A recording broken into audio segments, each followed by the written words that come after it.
कोई कितना भी गुणवान हो, मीठा हो, धनवान हो, तुम्हें उसकी तरफ आकर्षित नहीं होना है, जिस्म को याद नहीं करना है। जिन बच्चों को नॉलेज मिली है उनके मुख से बाप के प्रति मीठे बोल निकलते हैं कि ओहो बाबा आपने तो हमें जीवदान दे दिया है। मीठे बाबा आपने हमें सृष्टि के आदि मध्य अंत की नॉलेज देकर सर्व दुखों से छुड़ा दिया, तो कितना शुक्रिया मिलना चाहिए। अंत के समय बाप के सिवाय किसी में भी रग न जाए, उसके लिए यह करना है। बाबा कहे बच्चे, कोई भी चीज़ कोई भी चीज़ लोभ के वश अपने पास एक्स्ट्रा नहीं रखनी है। एक्स्ट्रा रखेंगे तो उसमें रग जाएगी, बाप की याद भूल जाएगी।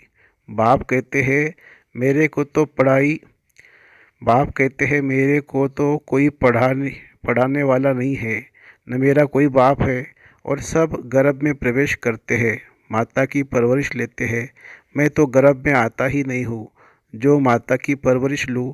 मनुष्य की आत्मा गर्भ में जाती है। सतयुग के लक्ष्मी नारायण ने भी तो गर्भ में जन्म लिया, तो वह भी मनुष्य ठहरे। मैं तो शरीर में आकर प्रवेश करता हूँ। ड्रामा प्लान अनुसार कलब पहले मुआफिक। रूहानी फादर होने के कारण वह रूहों को ही ज्ञान देते हैं। जिस्मानी फादर होने से बच्चे जिस्मानी नॉलेज उठाते हैं। इसलिए बाप कहते हैं आत्मा अभिमानी बनो और बाप को याद करो। कोई भी जिस्मानी याद नहीं रखनी चाहिए। तुम आत्मा हो। मनुष्य भल कितना भी अच्छा हो, धनवान हो, मीठा हो, तो भी देहधारी को याद नहीं करना। एक परमपिता परमात्मा को ही याद करना। तुम शक्ति सेना तुम शक्ति सेना डबल अहिंसक हो। तुम्हारे में कोई भी हिंसा नहीं है। तुम किसी को भी दुख नहीं देते हो। हिंसा अर्थात दुख देना, गुस्सा मारना, तलवार चलाना व काम कटारी चलाना, यह सब दुख देना है।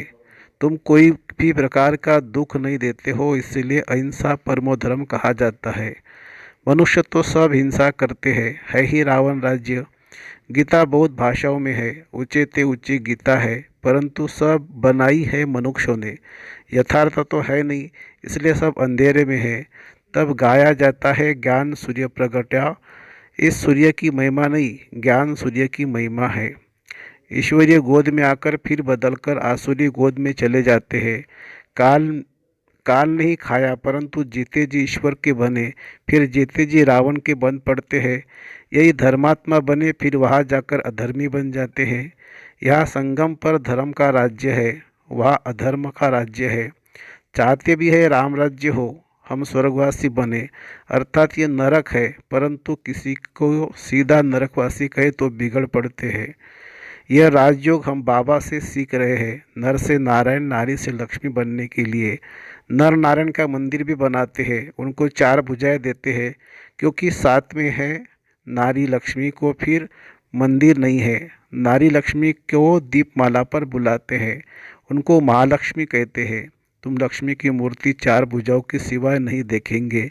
जिसको पूछते यह युगल विष्णु का रूप है, इसलिए चार भुजाएं दी है। यह सब बातें बाप ही समझाते हैं। बाप कहते हैं तुमको कोई भी चित्र रखने की दरकार नहीं है। क्या तुम शिव बाबा को नहीं जानते हो जो चित्र रखते हो? क्या चित्र रखने से याद कर सकते हो?